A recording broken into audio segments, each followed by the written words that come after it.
Hello everyone, welcome to forex trading with Naveen. So ప్రతి ఒక్కరు daily trading చేస్తారు, but కన్సిస్టెన్సీగా ప్రాఫిట్స్ తీయలేకపోతారు. End of the day, end of the week, end of the month profits తీయలేకపోతారు. So ఈ రోజు ఈ వీడియోలో ప్రతి ఒక్కరు చేసే తప్పులు ఎందుకు తెలుసుకుంటాం, 5 ప్రూవెన్ ట్రేడింగ్ టిప్స్ గురించి తెలుసుకుందాం. వీటిని మీరు కరెక్ట్ ఫాలో అవ్వండి. వీడియోని లాస్ట్ వరకు చూడండి. ఖచ్చితంగా మీ ట్రేడింగ్ లైఫ్ అనేది, ట్రేడింగ్ జర్నీ అనేది చేంజ్ అయ్యింది. ఈ టిప్స్ ఒక ఫారెక్స్ మార్కెట్లోనే కాదు, క్రిప్టోలో అయినా, బైనరీ ట్రేడింగ్ అయినా, దేంట్లో అయినా యూజ్ అయ్యింది. ఇండియా మార్కెట్లో కూడా యూజ్ అయ్యింది. వీడియో మొత్తం చూడండి. నార్మల్ ట్రేడర్స్ చేసే తప్పులని మీరు ఇందులో తెలుసుకుంటారు. ఆ తప్పులు మీ ట్రేడింగ్ లైఫ్లో వాడకుండా వాటి నుంచి నేర్చుకుంటూ ట్రేడింగ్ చేస్తే ఖచ్చితంగా సక్సెస్ అవుతారు. మరిన్ని ఇట్లాంటి ట్రేడింగ్ కంటెంట్ గురించి ప్రతి ఒక్కరు ఫాలో అవ్వండి. అండ్ బయోలో టెలిగ్రామ్ మీకు ఉంటుంది, జాయిన్ అవ్వండి. చలో వీడియోలోకి వెళ్దాం. సో ఇప్పుడు మనం ఒక normal trader profitable trading journey start చేయాలి అంటే 5 ప్రూవెన్ ట్రేడింగ్ టిప్స్ గురించి ఇప్పుడు తెలుసుకుంటాం. దానికంటే ముందు వీడియోని లైక్ చేయండి. సో ఎస్పెషలీ ఒక ట్రేడర్కి perfect money management and risk management చేయడం తెలియాలి. ఎందుకు అంటే ఇదే కీ రోల్ ప్లే చేస్తుంది ట్రేడింగ్లో. ఒక ట్రేడర్కి డబ్బులు ఎట్లా సంపాదించాలో కాదు, దానికంటే ముందు ఆ డబ్బుని కాపాడుకోగలగాలి. అది ఎప్పుడు సాధ్యం అంటే perfect money management and risk management చేసినప్పుడు. అది ఏ విధంగా చేయాలి అంటే, నువ్వు ఒక ట్రేడ్ చేస్తే ఆ ట్రేడ్లో 1% కంటే ఎక్కువ లాస్ అవ్వద్దు. ఒకే ట్రేడ్లో నీకున్న క్యాపిటల్ మొత్తం ఎప్పుడు లాస్ చేయొద్దు. అండ్ ఇంకొకటి 100% ఖచ్చితంగా స్టాప్ లాస్ని మెయింటైన్ చేయాలి. ఎందుకు? ఒక ట్రేడ్లో మీరు తప్పు చేస్తే ఆ ట్రేడ్లో మొత్తం అమౌంట్ మీరు కోల్పోవద్దు. అట్లా కోల్పోకుండా ఉంటే ఒకవేళ ఆ ట్రేడ్లో మీకు లాస్ అయినా నెక్స్ట్ ట్రేడ్లో ఆ లాస్ని రికవరీ చేయడానికి మీ దగ్గర అమౌంట్ అనేది ఉంటుంది. దానితో నెక్స్ట్ ట్రేడ్లో మీరు లాస్ రికవరీ చేయొచ్చు. సెకండ్ ట్రేడ్లో తర్వాత 4th ట్రేడ్లో అయినా మీరు లాస్ని రికవరీ చేయొచ్చు. అది ఎప్పుడు సాధ్యం అంటే మీ దగ్గర ఫండ్స్ ఉన్నప్పుడు. మరి అవే ఫండ్స్ మీరు ఫస్ట్ ట్రేడ్లోనే కోల్పోతే అది చేయడానికి మీకు ఆప్షనే లేదు కదా. అది గుర్తుపెట్టుకోండి.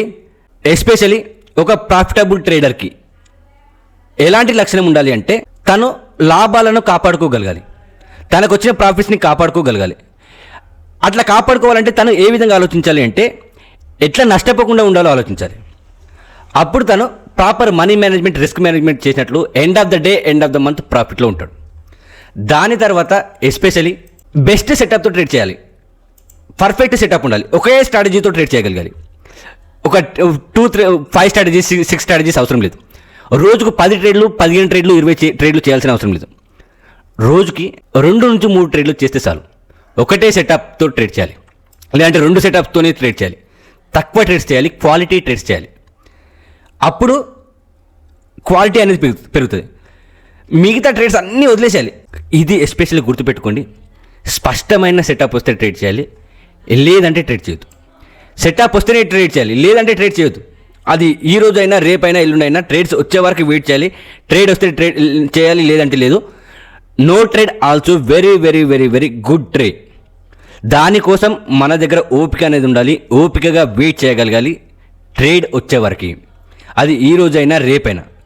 ఎవరికైతే ఓపిక ఉంటుందో వాళ్ళు మాత్రమే కన్సిస్టెన్సీగా మార్కెట్లో ఉండగలుగుతారు, ఎక్కువ రోజులు మార్కెట్లో ఉండగలుగుతారు, మార్కెట్ నుంచి ప్రాఫిట్స్ తీయగలుగుతారు. దాని తర్వాత very very very very important, ట్రెండ్ని ఫాలో అవ్వాలి. మార్కెట్తో ఎప్పుడూ ఫైట్ చేయదు. మార్కెట్ డౌన్ఫాల్ అవుతుంటే అప్ సైడ్ ట్రేడ్ తీసుకోవడం, మార్కెట్ పెరుగుతుంటే డౌన్ సైడ్ ట్రేడ్ తీసుకోవడం. ట్రెండ్కి అగ్నెస్ట్గా ఎప్పుడు ట్రేడ్ చేయదు. అది మనకున్న క్యాపిటల్ మొత్తాన్ని గ్లో చేసే అవకాశం ఉంటుంది దానితో. మరి ఈ ట్రెండ్ని మనం ఎట్లా ఐడెంటిఫై చేయాలి అంటే, హయ్యర్ టైం ఫ్రేమ్లో మార్కెట్ని అనలైజ్ చేయాలి. 1 అవర్ కానీ, 2 అవర్ టైం ఫ్రేమ్ కానీ, 30 మినిట్స్ టైం ఫ్రేమ్లో కానీ, 1 డే టైం ఫ్రేమ్లో కానీ మార్కెట్ స్ట్రక్చర్ చూడండి. లాంగర్ టైం ఫ్రేమ్లో మార్కెట్ స్ట్రక్చర్ అప్ సైడ్ ఉండి, లేదా లాంగర్ టైం ఫ్రేమ్లో మార్కెట్ స్ట్రక్చర్ డౌన్ సైడ్ ఉంటే, డౌన్ సైడ్ ఉన్నప్పుడు only downside trades identify చేయాలి. అప్ సైడ్ మార్కెట్ ట్రెండ్ ఉంటే ఓన్లీ అప్ సైడ్ ట్రెండ్సే మార్కెట్ ఐడెంటిఫై చేయాలి. లేదంటే ట్రేడ్స్ తీసుకోవద్దు. ట్రెండ్కి అగనిస్ట్గా ఎప్పుడూ ట్రేడ్ తీసుకోవద్దు. అండ్ ఇంకొక విషయం గుర్తుపెట్టుకోండి, టాప్ టు బాటమ్ అంటే ఒక కింద ఎంట్రీ అయ్యి పైన వరకు మొత్తాన్ని నేను క్యాప్చర్ చేయాలి అన్న మైండ్ సెట్తో మీరు ట్రేడింగ్ చేయకండి. అది మీకు చాలా చాలా రిస్క్ అవుతుంది. మార్కెట్ ఖచ్చితంగా టాప్ వరకు వెళ్తానికి గ్యారంటీ లేదు. మార్కెట్ మధ్యలో నుంచి డౌన్ఫాల్ అవుతుంది. అప్పుడు మీకు మైండ్ సెట్ మొత్తం చేంజ్ అయిపోతుంది. ఇంత ప్రాఫిట్ చూసిన వాళ్ళు మీరు, సో మళ్ళీ లాస్ట్లోకి వచ్చేసరికి మీ మైండ్ సెట్ ఖరాబ్ అవుతుంది. ఎక్స్ట్రా ట్రేడ్స్ చేస్తారు. ఓవర్ ట్రేడింగ్కి అది దారి తీస్తుంది.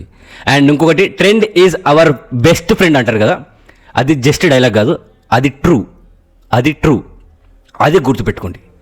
దాని తర్వాత very very very very important, ఖచ్చితంగా ట్రేడింగ్ జర్నల్ని మెయింటైన్ చేయాలి. సో స్టాక్ మార్కెట్లో ఏ ఫీల్డ్లో అయినా సరే, ఏ బిజినెస్లో అయినా సరే, స్టాక్ మార్కెట్లో అయినా సరే, మనం చేసే మిస్టేక్స్ ఏవైతే ఉంటాయో అవే మనకు లెసన్స్. మిస్టేక్సే మనకు గురువు. ఆ మిస్టేక్స్ నుంచి మనం నేర్చుకోవాలి. నెక్స్ట్ టైం ఆ తప్పులు చేయొద్దు. మనం ఏమైనా గుడ్ థింగ్స్ చేస్తే ఆ గుడ్ థింగ్స్ రిపీట్ చేయగలగాలి. అది ఎప్పుడు సాధ్యం అంటే మనం పర్ఫెక్ట్ జర్నల్ని మెయింటైన్ చేసినప్పుడు. ఇది ఏ విధంగా మెయింటైన్ చేయాలి? నువ్వు ట్రేడ్లో ఎప్పుడు ఎంట్రీ అవుతున్నావు, ఎప్పుడు ఎగ్జిట్ అవుతున్నావు, నీ స్టాప్ లాస్ ఎక్కడ పెట్టుకున్నావు నువ్వు నోట్ చేసుకోవాలి. నీ చార్ట్ని రీడింగ్ చేయగలగాలి. ఆ టైంలో ఎట్లాంటి సెటప్తో నువ్వు ఎంట్రీ తీసుకున్నావు, అసలు దేని గురించి నువ్వు ఎంట్రీ తీసుకున్నావు, నువ్వు రూల్స్ని, డిసిప్లిన్ని అన్నీ ఫాలో అయ్యావా లేదా, నువ్వు ఎంట్రీ తీసుకునేటప్పుడు నీ మైండ్ సెట్ ఏ విధంగా ఉంది అది ముందు నీకు తెలవాలి. అవన్నీ నువ్వు నోట్ చేసుకోవాలి. నోట్ చేసుకున్న తర్వాత నువ్వు ఒక 1 వీక్ 2 వీక్స్ 3 వీక్స్ తర్వాత అదే జర్నల్ని నువ్వు ఒకసారి రీడ్ చేస్తే నీకు ఒక క్లారిటీ వస్తుంది. నువ్వు ఏమేమి తప్పులు చేసినావు, నువ్వు ఏమి గుడ్ థింగ్స్ చేసినావు, నీకు ఐడియా వస్తుంది. దాన్ని బట్టి నువ్వు నెక్స్ట్ టైం నువ్వు చేసిన తప్పులని రిపీట్ చేయవు, నువ్వు చేసిన గుడ్ థింగ్స్ని రిపీట్ చేస్తావు. అప్పుడు నువ్వు మార్కెట్ నుంచి ప్రాఫిట్ తీయగలుగుతావు. అప్పుడు మార్కెట్లో నువ్వు ఎక్కువ రోజులు ఉండగలుగుతావు. సో ఇది very very very very important. నా స్టూడెంట్స్ ప్రతి ఒక్కరు మెయింటైన్ చేస్తారు, ప్రతి ఒక్కరు. దాని తర్వాత పర్ఫెక్ట్ మైండ్ సెట్. నీ మైండ్ సెట్ని పర్ఫెక్ట్గా ఉంచుకోవాలి. నీ మైండ్ సెట్ని నువ్వు కాపాడుకోగలగాలి. ఇది very very important. Cool mind అనేది, స్టేబుల్ మైండ్ అనేది, దాని వల్లనే నువ్వు ప్రాఫిట్ తీయగలుగుతావు. మరి ఈ మైండ్ సెట్ నీకు ఏ విధంగా వస్తుంది? ఈ మైండ్ సెట్ని నువ్వు కూల్గా, స్టేబుల్గా ఎట్లా ఉంచుకోవాలి అంటే, for example back to back 2 to 3 trades నువ్వు లాస్ అయితే ఆ రోజు ట్రేడింగ్ని నువ్వు స్టాప్ చేయాలి. నువ్వు ఆ రోజు ట్రేడింగ్ చేయొద్దు. ఎందుకు అంటే నువ్వు ఆ రోజు ట్రేడింగ్ చేస్తే నువ్వు రివెంజ్ ట్రేడింగ్ చేస్తావు. ట్రేడ్స్ నీకు అయినా లాస్, నీకు 1000 రూపీస్ లాస్ అయితే ఎట్లయినా ఆ 1000ని నువ్వు రికవరీ చేయాలన్న మైండ్ సెట్ నీకు పెరుగుతుంది. దానివల్ల నువ్వు ఓవర్ ట్రేడింగ్ చేస్తావు. ఆ ఓవర్ ట్రేడింగ్ వల్ల నీ దగ్గర ఉన్న క్యాపిటల్ మొత్తం నువ్వు గ్లో అయిపోతావు. అది గుర్తుపెట్టుకోండి. అండ్ ప్రతిరోజు నీకు ప్రాఫిట్స్ రావాలి, నేను ప్రతిరోజు అమౌంట్ ఎర్న్ చేయాలి అన్న మైండ్ సెట్తో మీరు ట్రేడింగ్ చేయకండి. అలాంటి మైండ్ సెట్తో అసలు సిస్టమ్ ముందే కూర్చోవద్దు. నీకు ప్రాఫిట్స్ రావాలి అన్న మైండ్ సెట్తో ఎట్టి పరిస్థితుల్లో ట్రేడ్ చేయదు. ఎందుకు అంటే మార్కెట్లో 100కు 100% ఏదీ లేదు. మార్కెట్ అనేది 50 to 60% మాత్రమే వర్క్ చేస్తుంది. సో ప్రతిరోజు ప్రాఫిట్స్ రావాలి అంటే రావు, ప్రతి ట్రేడ్ ప్రాఫిట్లో ఉండాలంటే ఉండదు. ఖచ్చితంగా స్టాప్ లాస్లు హిట్ అవుతాయి. మరి ఆ స్టాప్ లాస్లని నువ్వు తీసుకోగలగాలి. అది ఎప్పుడు సాధ్యమవుతుంది అంటే నీ మైండ్ సెట్ పర్ఫెక్ట్ ఉండాలి. ఖచ్చితంగా నాకు ప్రాఫిట్ రావాలి అన్న మైండ్ సెట్తో నువ్వు ఉంటే ఆ స్టాప్ లాస్ని నువ్వు తీసుకోలేవు. దానివల్ల ఓవర్ ట్రేడింగ్ చేసి నీకున్న క్యాపిటల్ మొత్తాన్ని జీరో చేసేసుకుంటావు. సో అందుకనే పర్టికులర్ మైండ్ సెట్తో రావద్దు. స్టాప్ లాస్ హిట్ అయినా నో ప్రాబ్లం, నువ్వు రేపు దాన్ని రికవరీ చేయగలుగుతావు. బట్ దానికోసం నీకు దగ్గర క్యాపిటల్ ఉండాలి. ఆ క్యాపిటల్ని నువ్వు కాపాడుకోగలగాలి. అది very very very very important. Very very అంటే వెరీ ఇంపార్టెంట్. ప్రతి ఒక్కరు చేసే తప్పులు ఇవే, బట్ వీటిపైనే ఫోకస్ చేయరు. బట్ ఇవే ఇంపార్టెంట్. అండ్ లాస్ట్ చెప్తా, ఒక డే ట్రేడింగ్ చేయాలి అంటే ఒక ట్రేడర్ ఏ విధంగా ఉండాలి అంటే తన మైండ్ సెట్ ఒక బిజినెస్ పర్సన్లా ఉండాలి. ఒకేసారి నేను కోటీశ్వరుని కావాలి అన్న మైండ్ సెట్తో స్టాక్ మార్కెట్లోకి రావద్దు. అలాంటి మైండ్ సెట్ ఉంటే మీరు స్టాక్ మార్కెట్లో మీకు సెట్ అవ్వదు. అసలు స్టాక్ మార్కెట్ మీకు సెట్ అవ్వదు. నేను కోటీశ్వరుని కావాలి అన్న మైండ్ సెట్తో మీరు స్టాక్ మార్కెట్లోకి వస్తే మీకు సెట్ అవ్వదు. మీరు బిజినెస్ లాగా ట్రీట్ చేస్తే మీరు మార్కెట్లో ఉంటారు. నువ్వు 1000 రూపీస్ ఇన్వెస్ట్మెంట్ చేస్తే, అంటే 1 lakh ఇన్వెస్ట్మెంట్ చేస్తే మీకు రిటర్న్స్ ఎంత రావాలో మీకు ఒక ఐడియా ఉండాలి. ఆ రిటర్న్స్ తీసుకొని మీరు కామ్గా మార్కెట్ నుంచి బయటపడగలగాలి. ఎందుకు చెప్తున్నా అంటే చిన్న చిన్న లాభాలే మనకు ఎండ్ ఆఫ్ ద మంత్ పెద్ద ప్రాఫిట్స్ ఇస్తాయి. అండ్ నువ్వు చిన్న లాభాలు తీస్తే, చిన్న ప్రాఫిట్స్ తీయగలిగితే నీకు ఒక టైం వచ్చిన తర్వాత ఆటోమేటిక్గా పెద్ద పెద్ద ప్రాఫిట్స్ వస్తూనే ఉంటాయి. దాని గురించి నువ్వు ఎక్కువ థింక్స్ చేయాల్సిన అవసరం లేదు. బట్ ఇప్పుడు నువ్వు చిన్న ప్రాఫిట్స్ని తీసుకోగలగాలి. ఇవి గాయస్ వెరీ వెరీ ఇంపార్టెంట్.